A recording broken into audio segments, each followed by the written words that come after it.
And that's that extraordinary interview, Vladimir Putin's blockbuster interview with American journalist Tucker Carlson. And almost 2 years after Russia invaded Ukraine, Putin revealed that he's ready to hold negotiations to end that war. In fact, the Russian president even claimed the war could have been over 18 months ago, but Boris Johnson stopped it. I think you're saying you want a negotiated settlement to what's happening in Ukraine. Right. And we made it. We prepared a huge document in Istanbul that was initialed by the head of the Ukrainian delegation. He affixed his signature to some of the provisions, not to all of it. He put his signature and then he himself said, "We were ready to sign it and the war would have been over long ago, 18 months ago. However, Prime Minister Johnson came, talked us out of it, and we missed that chance. We may go back and forth endlessly, but they stopped negotiations. Is it a mistake? Yes. Correct it. We are ready. What else is needed?"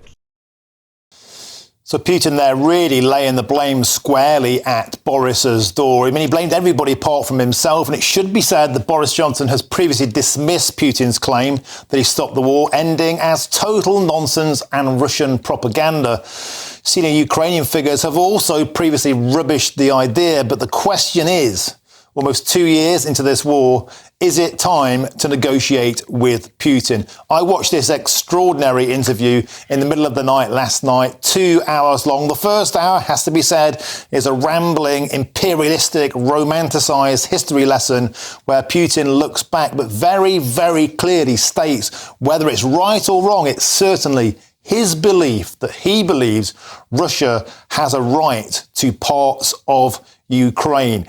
Through history, through legacy. You can see he believes that. And then he went on to say, sanctions aren't working. In fact, Russia is getting wealthier. Its GDP is growing faster than Germany's, faster than the EU.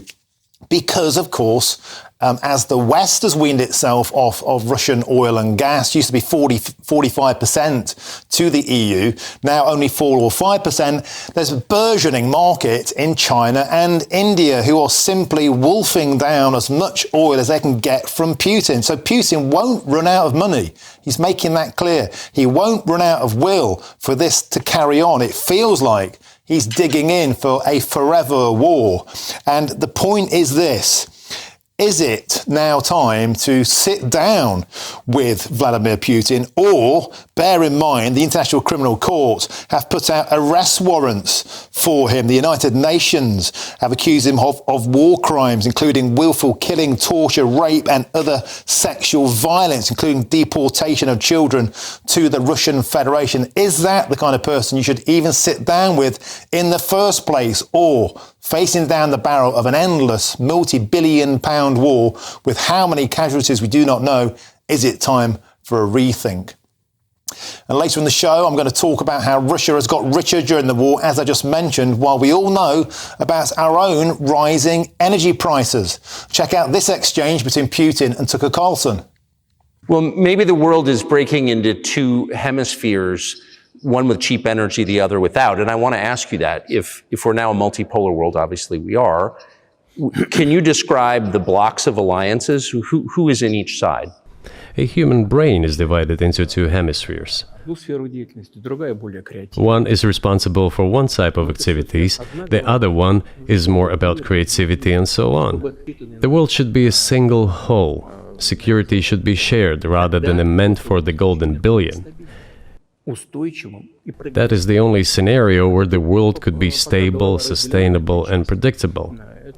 Until then, while the head is split in two parts, it is an illness, a serious adverse condition.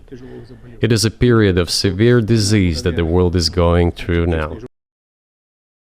It's a fascinating concept. Tucker Carlson mentions this: two worlds, two hemispheres, those who have energy and those who do not and are dependent on people like Putin, on ayatollahs, on despots, on countries who don't care about human rights or net zero. Meanwhile, we are seen to be committing a slow economic suicide in the West by getting rid of our own petroleum resources, banning North Sea oil, standing in the way of shale and gas and also coal mines, and being dependent on importing fuel from the far side of the world. They used to say it's as mad as selling coal to Newcastle. Well, we actually do that now. We import coal from South America, from Chile, from around the world to power our power stations when the wind drops and the sun isn't shining. So the big question I'm asking later in the show is it time to reassess our entire relationship with net zero in light of the revelations from this Tucker Carlson interview? I'll also put those astonishing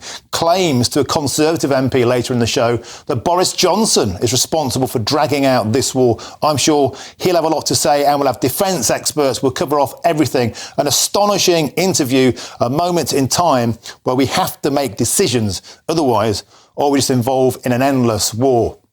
And we'll have lots more on Vladimir Putin throughout the show. In a few minutes, I'll ask whether Boris Johnson is to blame for that war still going on. And that is an astonishing claim. 3 times Boris Johnson was name-checked in that interview last night. And it really was a heart-stopping moment. It's like he steamed into Boris. Boris, of course, saw himself as one of the few allies to Zelensky, one of the first over there, was lionised out there.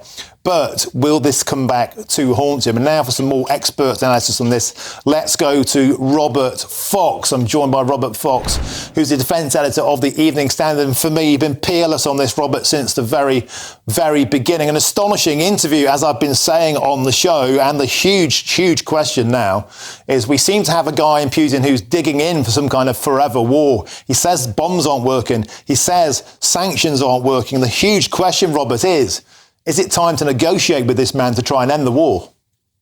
Well, there probably will be negotiations. I'm sorry to say that, because things are very, very difficult in Ukraine indeed, both from the personnel point of view, normal resilience and morale, but above all, ammunition and supplies. So it is not good. The offensive, which was oversold by Zelensky and Zelensky, who's just been sacked last year, failed. We don't quite know why it failed, because it is quite clear that the Ukrainian leadership didn't come clean to their Western allies, of which the 2 most important by far away are the US and the UK, which has given a lot of advice, has done a lot of training. So that has gone wrong. But back to your point about this interview, there's nothing spontaneous. This is not free-flowing, open Western media debate. This is part of a war policy by Putin. The advisors, senior advisors in NATO have been advising the Supreme Allied Commander and the Secretary General, and indeed the President of the United States, that Putin seems to be in about year 2 or 3 of a 10-year war campaign. And this kind of, now you see me, now you don't, let's have a bit of a talk, let's have a bit of a ceasefire, and then we'll see where we can go. I think it's very much part of the game. Funny enough, we call it psychological warfare. But the point is, we're reaching a point, especially in America, the Ukrainian aid bill has been blocked. Multi-billion amounts of money going to Ukraine. That's been voted down. Trump might get in. He's almost certain to stop it if the money dries up. And if the public tire of this, perhaps that negotiation will be inevitable, as you say. But the point is, Putin's terms will mean surrendering a part of Ukraine to be annexed to Russia forever, won't it? Yes, that's at the minimum. But this is why I suspect what is going on is the basis, the predicate that you have explained. Things going flaky, not only in the US, but in Europe too, where there are doubts. Look at the state of the coalition in Germany. France is looking inwardly. The British are not really sure. There is a general feeling that we have possibly done too much. And in fact, the UK has done a lot more, I suspect, than has even been declared by the Sunak government. Time to check, do we want a forever war?